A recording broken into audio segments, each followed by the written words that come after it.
You're watching Baltimore's most up-to-the-minute news, weather, and traffic. ABC2 News at 5. It's a much bigger problem than most parents and teachers realize. It is. Thousands of children losing out on critical instruction time simply because they can't hear.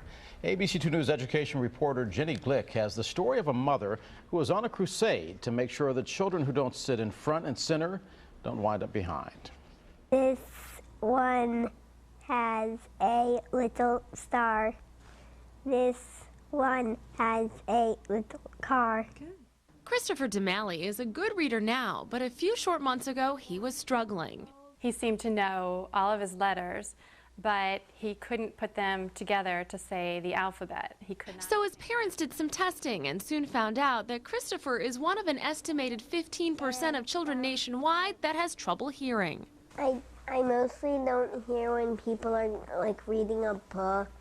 My concern was that he was immediately going to be labeled with some sort of disability like ADD or something like that, and so I was really glad when we found out it was something else. Christopher was moved to the front of the class here at Stoneleigh Elementary, but his mom says that doesn't help when a teacher turns her back or when other children speak. But this auditory enhancement device, which increases volume by 10 decibels, does, because it evenly distributes sound around the class. If they want to talk privately with a student, they can just turn it off, and you can easily hear the difference in the sound. Suzanne says she doesn't just want the sound system for Christopher. She says a large percentage of students could benefit, and research backs her up.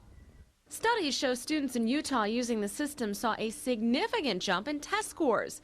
Even students with no problems hearing say it's often hard to hear their teachers. So when she talked, it was hard to hear, and she would write the assignment on the board for homework or something, and then if she was to say it out loud, then it was hard to hear her because other kids were trying to get their notebooks out. Suzanne's crusade has gotten some support from school board members. The main problem is the price tag.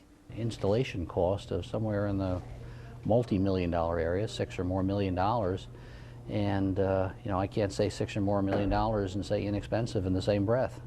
But Christopher's parents don't plan to give up. Their son is their inspiration.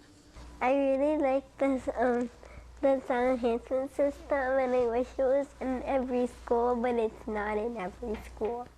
With research indicating thousands of school children could benefit, Christopher's parents say school systems can't afford to turn a deaf ear on this problem.